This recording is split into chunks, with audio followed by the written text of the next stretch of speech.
और कुछ ऐसे लोग जो फर्जी चौधरी के नाम पर राजनीतिक पार्टियों को ब्लैकमेल करते हैं। तो उनके विरोध में अजंता में वहां पे गया था, आपने देखे भी होंगे बहुत वीडियो वगैरह।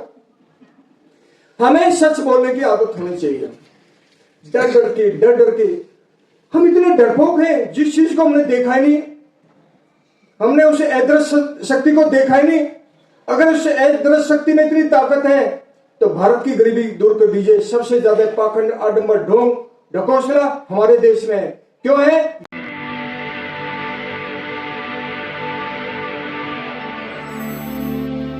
जी, अशोक जी, मानसी जी और माया जी तथा सुशीला जी, वे अन्य मेरी बहनों। अभी जो सर ने कहा है, मैं कुछ और कहने के लिए सोचा था। मुझे अपने घर की बात याद आ गई चलते समय। मेरी पत्नी ने कहा, कहाँ जा रहे हो? ये क्लिप मुझे देना कोई। और मेरी वाइफ ने खुद कहा, ये प्रोग्राम तो हमारे लिए, मैं क्यों नहीं जा सकती हूँ? तो मैं उनको ऑन द कैमरा सॉरी बोलता हूँ कि उनको लाना चाहिए था एक्चुअल में। दोस्तों, हमारा देश एक ऐसे इतिहास में फंसा रहता है जहां पर अपने ही समाज के लोग, अपने ही देश के लोग अपने ही लोगों का शोषण करते हैं। इस शोषण के पीछे उनकी मानसिकता इंसान को गुलाम बनाने की है। इस गुलामी से बाहर निकलने के लिए एकमात्र पहली सीढ़ी जिंदगी की वो शिक्षा है। और शिक्षा में अगर महिला और पुरुषों की भागीदारी उस समाज का हो जो हमेशा शोषित रहते हैं, तो इसकी शुरुआत मात्र 17 साल की आयु में हमारी सावित्रीबाई फुले जी को मैं अगर कहूं कि हमारी शिक्षा की भगवान थी। जो लोग ईश्वर के नाम पर, भगवान के नाम पर दुकानदारी चलाते हैं, जहां तक मैंने भगवान और ईश्वर को समझा हूं, भगवान अगर उन लोगों के अनुसार जन्म लेता है, किन लोगों के अनुसार? जो लोग शोषण करते हैं भगवान के नाम पर, झूठ डराते हैं, अफवाह फैलाते हैं और पाप पुण्य जीवन मरण की बातें करते हैं। अगर वे हमारे सामने ऐसे महापुरुषों को भगवान बना करके हमारा शोषण करते हैं, तो हमें शोषण से बचाने के लिए सावित्रीबाई फुले जी को भगवान मान लेना चाहिए। ये तो हमें शोषण से बचाती है। ईश्वर क्या है? कुछ नहीं। ईश्वर वो शक्ति है जिसको महापुरुषों ने पहचान लिया और उन पर महापुरुषों को हमने महापुरुष, योगी पुरुष, भगवान मान लिया। उन्होंने हमारा शोषण नहीं किया है। आज की दुकानदारी चलाने वाली मनुवादियों ने शोषण किया है। इस मनुवादी की जड़ आज से नहीं है, करोड़ों वर्षों से है। कभी वर्ण व्यवस्था के नाम पर शोषण किया गया, कभी जातियों में बांट करके शोषण किया गया, और अब तो हद हो गई है। क्षेत्रवाद के नाम पर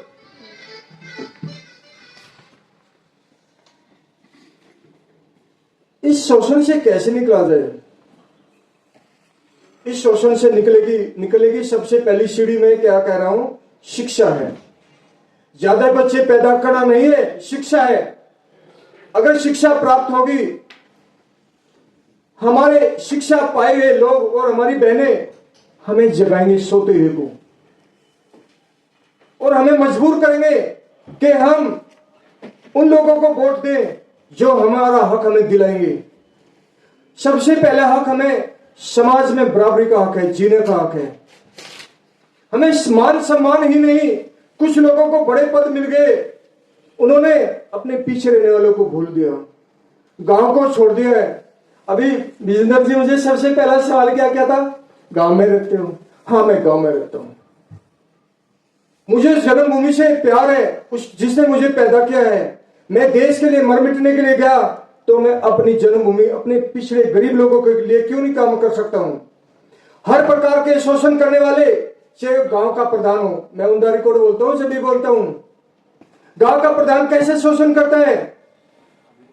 उनको लगता है सत्ता में हिस्सेदारी और संपत्ति में भागीदारी, और ये तो हमारी संपत्ति लूट लेंगे।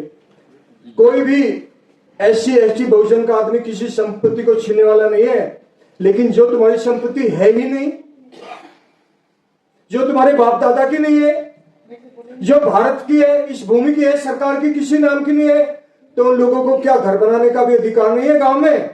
मैं झूठ कह रहा हूं, सच कह रहा हूं? मैं बिल्कुल निचले तबके के समर्थन की बात करता हूं।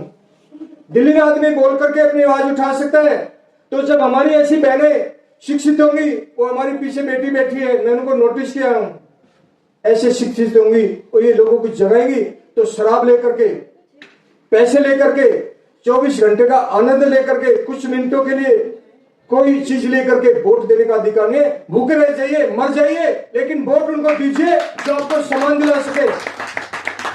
मैंने किसी पार्टी का समर्थन नहीं किया है, मैं उन लोगों को समर्थन कर रहा हूं जो अभी तक आगे नहीं आए हैं, जो राजस्थान से चल करके, अलीगढ़ से चल करके, उत्तर प्रदेश से चल करके, शायद कल शाम से चले हों, पता नहीं रिजर्वेशन मिला होगा, पता नहीं डिब्बे में ऐसे चढ़ गए होंगे, पता नहीं टीटी ने क्या क्या क्या कहा होगा। आपके बीच में वे लोग आएंगे, आना चाहिए, आप उनको जगाइए। जगाएंगे कौन? दिल्ली में बैठने वाले हमारे अशोक जी, मुझे जगा दिया रात को 1 बजे, कैप्टन साहब मुझे बताओ, सोए नहीं है, क्योंकि मेरी हर डिटेल इनको पता रहती है। कल हम एक ऐसे सम्मेलन में गए थे जहां पर फर्जीवाड़ा चल रहा है। फर्जीवाड़े कैसे हो रहे? फर्जी के खाप चौधरी बना दो। तो वे फर्जी के खाप चौधरी कौन बनाते हैं? खुलेआम बोलता हूं, RSS, भारतीय जनता पार्टी, राजनीतिक पार्टियां और कुछ ऐसे लोग जो फर्जी चौधरी के नाम पर राजनीतिक पार्टियों को ब्लैकमेल करते हैं। तो उनके विरोध में अजंता में वहां पे गया था, आपने देखे भी होंगे बहुत वीडियो वगैरह। हमें सच बोलने की आदत होनी चाहिए, डर डर के हम इतने डरपोक हैं, जिस चीज को हमने देखा ही नहीं, हमने उस अदृश्य शक्ति को देखा ही नहीं। अगर उस अदृश्य शक्ति में इतनी ताकत है तो भारत की गरीबी दूर कर दीजिए। सबसे ज्यादा पाखंड, आडंबर, ढोंग, ढकोसला हमारे देश में है। क्यों है? ये 2 प्रकार की का व्यवसाय करता है। एक ढोंग का प्रचार करता है, जिसको हम कह देते हैं, किसी एक का नाम लेना तो ठीक नहीं, मैं सभी का नाम ले देता हूं, चाहे वो हिंदू के नाम से हो, मुस्लिम के नाम से हो, सिख के नाम से हो, चाहे ईसाई के नाम से हो। उनके धर्म अधिकारी वे प्रचार करते हैं, उन धर्मों के नाम पर व्यवसाय होता है।